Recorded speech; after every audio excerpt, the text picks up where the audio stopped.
Hi everyone, मैं advocate Vijay Gupta from ITX consultancy. आज एक बहुत ही स्पेशल टॉपिक के बारे में आपसे डिस्कस करने जा रहा हूँ। जैसा कि कुछ लोग क्या करते हैं कि अपने ब्रांड के लिए या जो ब्रांड नेम है लोगों के लिए ट्रेडमार्क अप्लाई करते हैं। तो कई बार क्या होता है कि उनकी एप्लीकेशन बिना किसी प्रॉब्लम के रजिस्टर्ड हो जाती है, तो उसमें तो कोई दिक्कत वाली बात नहीं है। लेकिन कई बार ऐसा होता है कि कई बार वो उनकी एप्लीकेशन क्या हुआ कि एग्जामिनर फाइल करी गई, एग्जामिनर ने भी चेक करी, एग्जामिनर के बाद वो क्या हुआ, उसमें कोई भी ऑब्जेक्शन या तो आया नहीं या सॉर्ट आउट हो गया, और वो एप्लीकेशन जनरल में जाने के बाद उन्हें लगता है कि सब कुछ ओके है, लेकिन कई बार उनकी एप्लीकेशन में अपोज्ड वर्ड लिख के आ जाता है। तो उस केस में वो सबसे पूछते हैं कि भाई इस बात का मतलब क्या है, और अगर बाय द वे प्रॉब्लम है तो उसको सॉर्ट आउट कैसे किया जाए। तो काफी बार एक तरह से अपोजिशन आने के बाद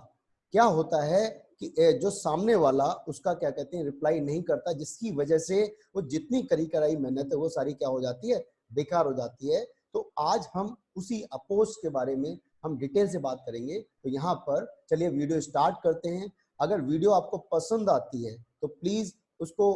लाइक करिए, साथ में शेयर करिए, ताकि ये इंपॉर्टेंट इंफॉर्मेशन और भी लोगों तक पहुंच सके। ठीक है, तो टॉपिक का नाम है आपका अपोजिशन टू रजिस्ट्रेशन।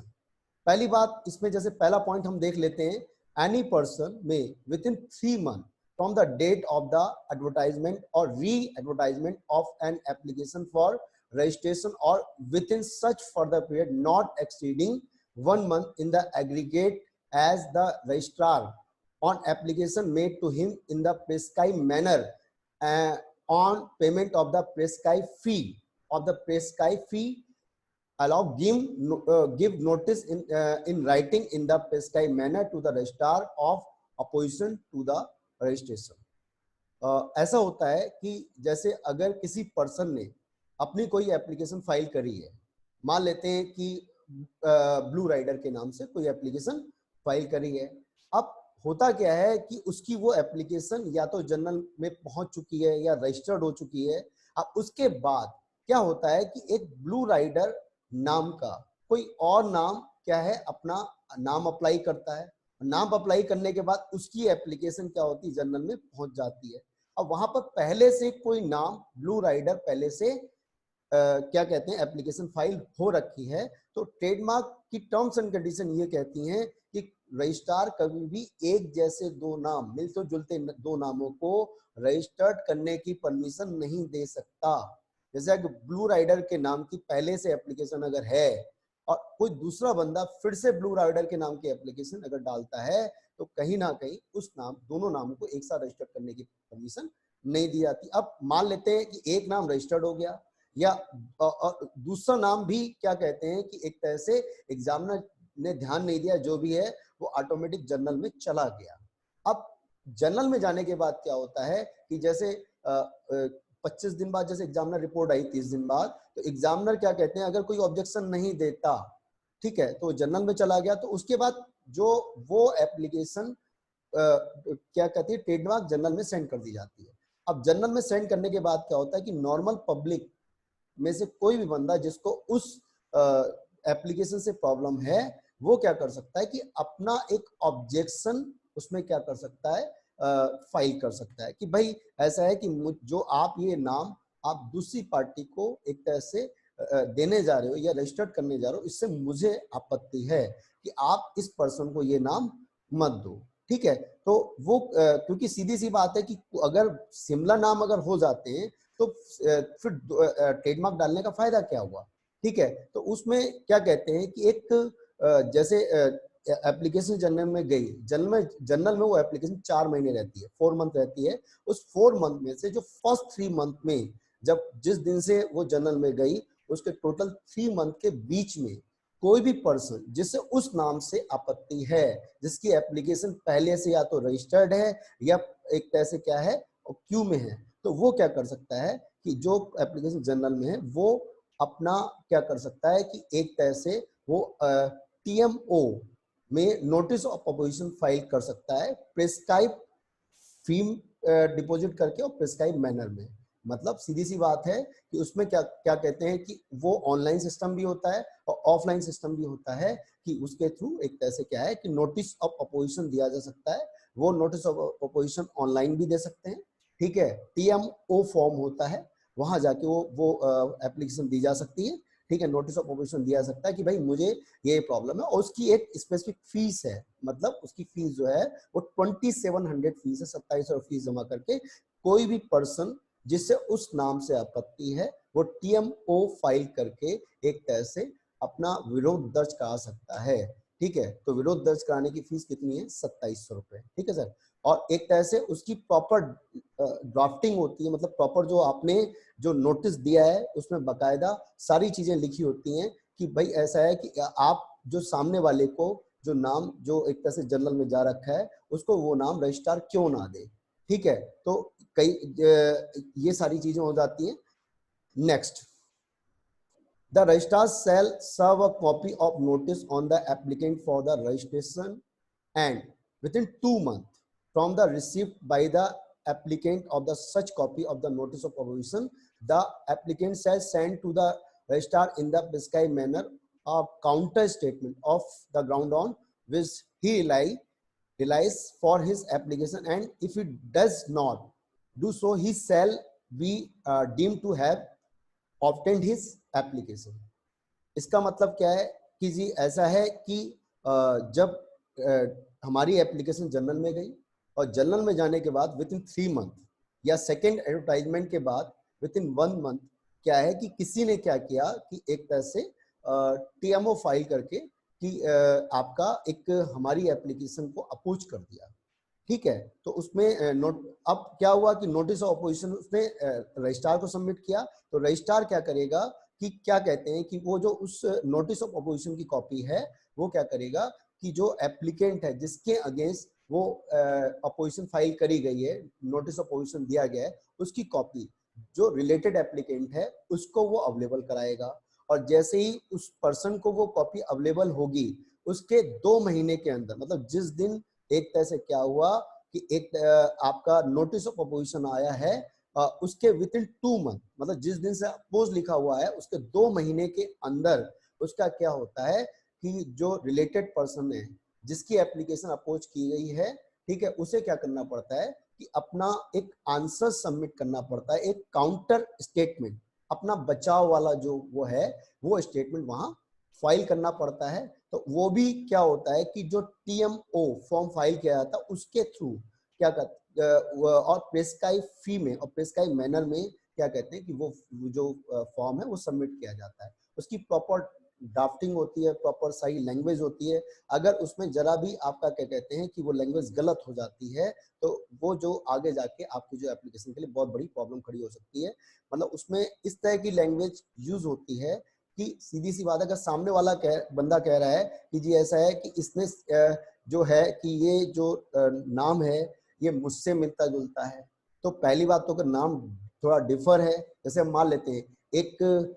जो ट्रेडमार्क का नाम है आरगव, आरगव के नाम से अप्लाई किया गया, ठीक है, तो वो जनरल में भी चली गई एप्लीकेशन, ठीक है। जनरल में जाने के बाद जो एप्लीकेंट था वो श्योर हो गया कि अब ये रजिस्टर्ड हो जाएगी। लेकिन क्या हुआ कि कुछ टाइम बाद जैसे ही वो जनरल का टाइम ओवर होने वाला था तो उसके बीच में ही क्या हुआ, एक आर गव के बजाय एक जी गव करके एक जो प्रोडक्ट था वो पहले से रजिस्टर्ड था, ठीक है। उसने क्या किया कि वहां पर उसको अपोजिशन लगा दी, ठीक है। अब वो एप्लीकेशन क्या हो गई, अटक गई।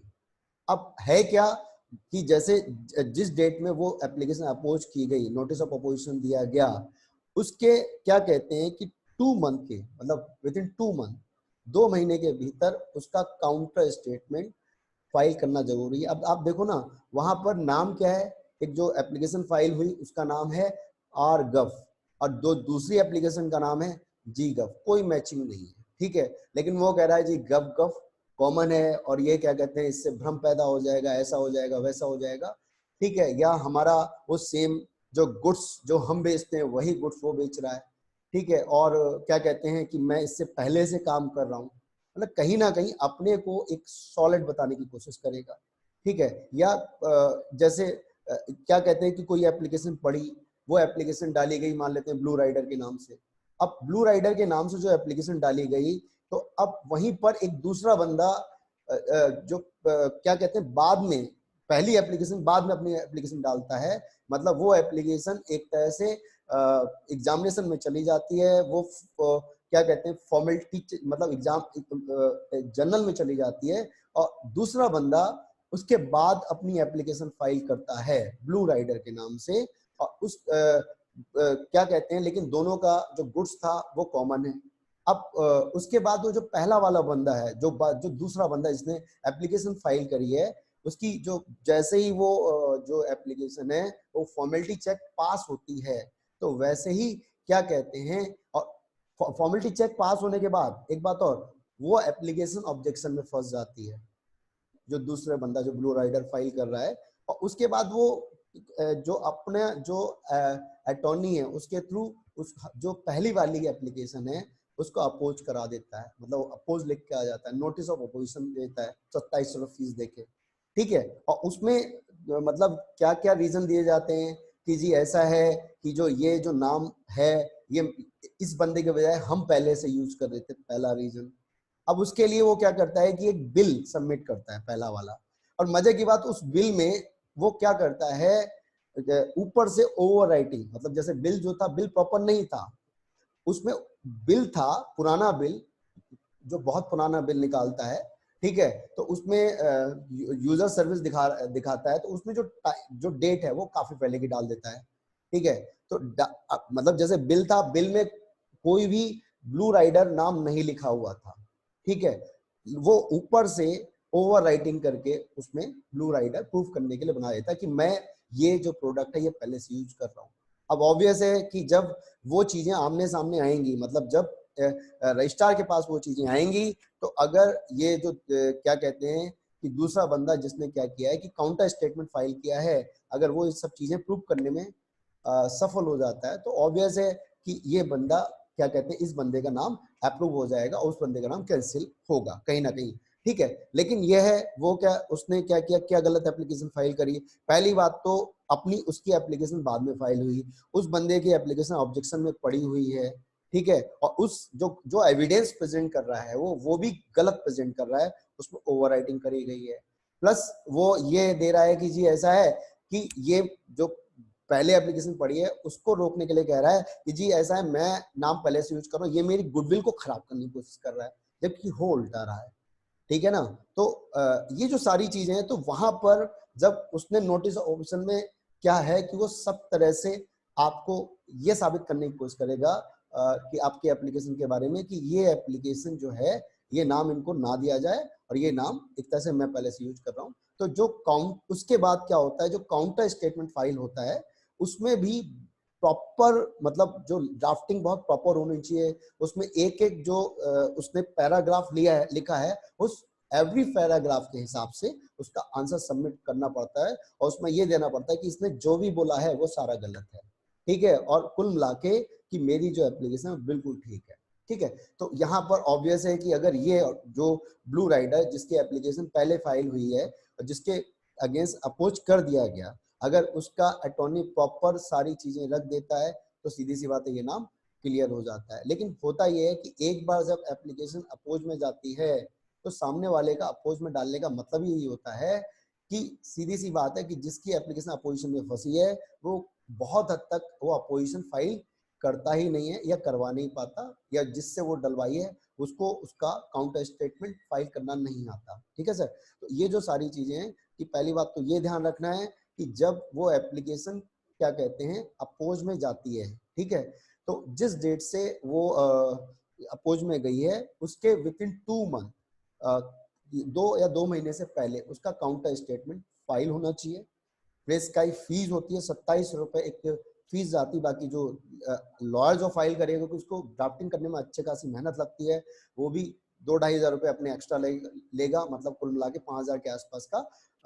जो काउंटर स्टेटमेंट फाइल करने का खर्चा आता है, ठीक है सर। और उसकी जो लैंग्वेज होती है वो बहुत प्रॉपर होनी चाहिए, क्योंकि अगर आपने सही ढंग से अपना रिप्लाई फाइल नहीं किया, ठीक है, काउंटर स्टेटमेंट फाइल नहीं किया, तो कहीं नहीं कहीं जब आगे हियरिंग पड़ेगी और एग्जामिनर के सामने वो रजिस्ट्रार के सामने प्रेजेंट होंगे तो उस समय वो आपकी एप्लीकेशन के लिए प्रॉब्लम हो सकती है, ठीक है। तो ये जो सारी चीजें हैं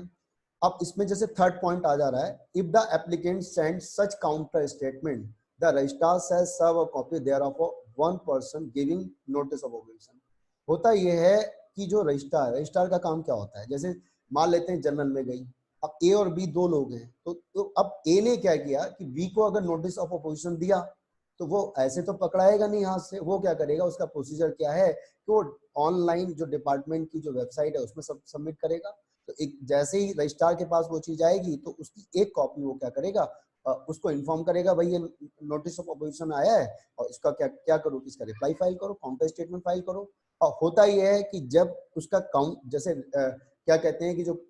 काउंटर स्टेटमेंट फाइल किया जाता है विद इन 2 मंथ, तो उसके बाद जो रजिस्ट्रार है ये उसकी रिस्पॉन्सिबिलिटी है कि उसकी एक कॉपी जिसने नोटिस ऑफ अपोजिशन दिया है, जिसने अपोज किया है, उसको वो counter statement copy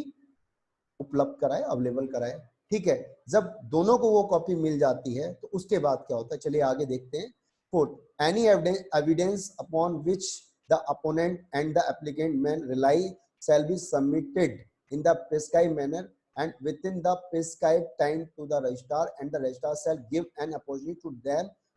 to be heard if they so desire। इनका कहने का क्या मतलब है, सबसे पहली बात तो होता क्या है कि जो नोटिस ऑफ अपोजिशन फाइल किया गया है या जो काउंटर स्टेटमेंट फाइल किया गया है, तो उसमें एग्जामिनर क्या करता है कि भाई वो उनको फाइल होने के बाद जो दोनों पर्सन है, जो भी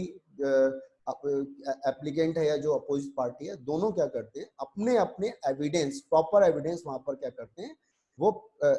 जो रजिस्ट्रार है उसको अवेलेबल कराने पड़ते हैं। ठीक है, जो भी उससे रिलेटेड मतलब जो आपकी बात को सही बात साबित कर सके, ऐसे सबूत आपको क्या करते हैं, एग्जामिनर को देने होते हैं। जो बिल वगैरह है या कोई जीएसटी की कॉपी है या आपका कोई क्या कहते हैं वैट वगैरह, कोई भी पुराने से पुराना पेपर, वो जो आपके दावे को सही साबित कर सके। ठीक है, तो इसका एक क्या कहते हैं लिमिट, जो स्पेसिफिक टाइम रजिस्ट्रार मतलब दोनों को मौका देता है कुल मिला के। ठीक है, अपनी बात रखने का। Number 5, the registrar shall after hearing the party if so required and considering the evidence decided whether and subject to what condition or limitations if any the registration is to be permitted and may take into account a ground of objection whether relied upon by the opponent or not। इसका कहने का मतलब क्या है, इनका कहने का मतलब ये है कि सबसे पहली बात तो रजिस्ट्रार जब क्या करता है कि जैसे मान लेते हैं एक बंदे ने नोटिस ऑफ अपोजिशन दिया, ठीक है, वो भी टीएमओ के थ्रू फाइल किया जाता है और टाइम से उसका रिप्लाई मतलब काउंटर स्टेटमेंट भी विद इन 2 मंथ फाइल कर दिया गया और एविडेंस भी दे दिए गए। उसके बाद क्या होता है कि जो रजिस्ट्रार है उनको क्या एक हियरिंग मतलब हियरिंग पर बुलाया जाता है, एक डेट पड़ती है, वो डेट जो भी पड़े 5 महीने 6 महीने जैसा भी एक तरह से होता है, एग्जामिनर अपने हिसाब से वो रजिस्ट्रार अपने अकॉर्डिंग बुला सकता है और दोनों पार्टी प्रेजेंट होंगी अपने अपने अटॉर्नी या अपने अपने लॉयर के साथ और दोनों अपना अपना पक्ष रखेंगे। अगर एग्जामिनर को रजिस्ट्रार को ये लगता है कि भाई ऐसा है कि सारी चीजें ठीक है, सारी चीजें उसे ओके लगती हैं, तो वो क्या क्या कर सकता है कि एक तरह से जो निर्धारित जो टर्म्स एंड कंडीशन है, मतलब जो कंडीशंस एंड लिमिटेशंस हैं उनके मतलब उसके बिहाफ पे क्या कर सकता है कि उसको जो पर्सन है जिसका अपोज फाइल किया गया उसको रजिस्ट्रेशन दे सकता है, उसका रजिस्ट्रेशन उसकी चीजें ओके कर सकता है, उसका जो ट्रेडमार्क रजिस्टर्ड कर सकता है, या अगर उसे सेटिस्फैक्टरी नहीं लगता तो एक तरह से उस ट्रेडमार्क को क्या कर सकता है कि वो अमेंडेड या रिजेक्ट भी कर सकता है। ठीक है, तो ये जो सारी चीजें हो जाती हैं। द रजिस्ट्रार में ऑन रिक्वेस्ट परमिट कनेक्शन और any error in amendment of a notice of opposition or a counter statement on such terms as the things just। इसका क्या मतलब है कि जब हियरिंग चल रही है, हियरिंग सुनने के बाद जो रजिस्ट्रार हो सकता है कि ये बोले कि भाई ऐसा है कि कुछ जो एरर्स वगैरह हैं, जो गलतियां हैं, या उनको सही करने को बोल सकता है, कोई गुड्स डिस्क्रिप्शन है उसको कुछ कम ज्यादा करने को बोल सकता है, कुछ भी चेंज करने को बोल सकता है और उसके हिसाब से क्या होता है कि एक तरह से रजिस्ट्रेशन दे सकता है। ठीक है सर, तो है क्या कि अगर बाय द वे आपकी एप्लीकेशन अपोज में अपोज लिख के आया है तो ये जरूर आप ध्यान रखिए कि ऐसा है कि टाइम से आपको क्या करना है कि अपना काउंटर स्टेटमेंट आपको जरूर फाइल करना, मतलब विद इन 2 मंथ कैसे भी करके अपना काउंटर स्टेटमेंट फाइल करना है। अगर वो फाइल नहीं होगा तो आपकी एप्लीकेशन रजिस्ट्रार क्या कर देगा, रिजेक्ट कर देगा। ठीक है सर, तो आपको क्या करना है टाइम से, प्लस इसकी जो फीस है, अगर आप किसी किसी की एप्लीकेशन अपोज में लाना चाहते हो तो भी 27 फीस आपको सबमिट करनी पड़ेगी, और अगर उसका काउंटर स्टेटमेंट फाइल करना है तो भी क्या कहते हैं 2700, मतलब इक्वल फीस है। इसके अलावा दोनों के लिए सेम फॉर्म, मतलब नोटिस ऑफ अपोजिशन या काउंटर स्टेटमेंट फाइल करने के लिए क्या कहते हैं कि सिमिलर फॉर्म TMO करके फॉर्म होता है, वो फॉर्म में क्या कहता है उस फॉर्म को लेके उसका काउंटर स्टेटमेंट या नोटिस ऑफ अपोजिशन दिया जाता है। ठीक है, तो ये सारी चीजें आ जाती हैं। तो अगर आपको वीडियो पसंद आती तो प्लीज फिर से मैं कह रहा हूँ उसको लाइक और सब्सक्राइब करिए, और साथ ही जो उसका बेल आइकन है उसको प्रेस करना ना भूलें, ताकि जो भी और नए वीडियो हैं, अच्छे वीडियो हैं, उनकी इंफॉर्मेशन आपको मिल सके। और बाकी अगर कोई क्वारी आपकी ट्रेडमार्क से रिलेटेड कोई भी क्वारी है तो आप मेरा जो पर्सनल कॉन्टैक्ट नंबर है 9625122106 पे कॉल करके अपनी क्वारी आप मुझे सेंड कर सकते हो, मैं आपका आंसर दूंगा। अगर आपकी एप्लीकेशन में, अगर आपकी टीएम एप्लीकेशन फाइल करने में प्रॉब्लम आ रही है, आपका जैसे आपका कोई प्रोडक्ट है, आपको टीएम फाइल करना है, अगर आपको पास कोई पर्सन अवेलेबल नहीं है तो आप मेरे पर्सनल कॉन्टैक्ट नंबर पे मुझसे कॉन्टैक्ट कर सकते हैं। अगर आपका कोई ऑब्जेक्शन फाइल करने में दिक्कत आ रही है, ठीक है, कि अगर आपको कुछ पूछना है या कोई ऑब्जेक्शन फाइल करवाना है तो वो भी, उसमें भी मैं आपकी हेल्प कर दूंगा। और इसके अलावा अगर आपकी एप्लीकेशन अपोज में जाती है, मतलब उसमें अपोजिशन लिख के आता है और आपको, आपके पास कोई पर्सन अवेलेबल नहीं है, या जिससे आपने अगर एप्लीकेशन फाइल करी है, करवाई है, तो अगर वो पर्सन आपका रेस्पॉन्स ढंग से नहीं दे रहा है तो आप मेरे पर्सनल कॉन्टैक्ट नंबर पर मुझसे कॉन्टैक्ट कर सकते हैं। आपकी सारी प्रॉब्लम का सॉल्यूशन आपका हो जाएगा, जो भी ट्रेडमार्क से रिलेटेड प्रॉब्लम है। और बाकी जो भी प्रोसेस है उसको ध्यान रखिए। Thank you.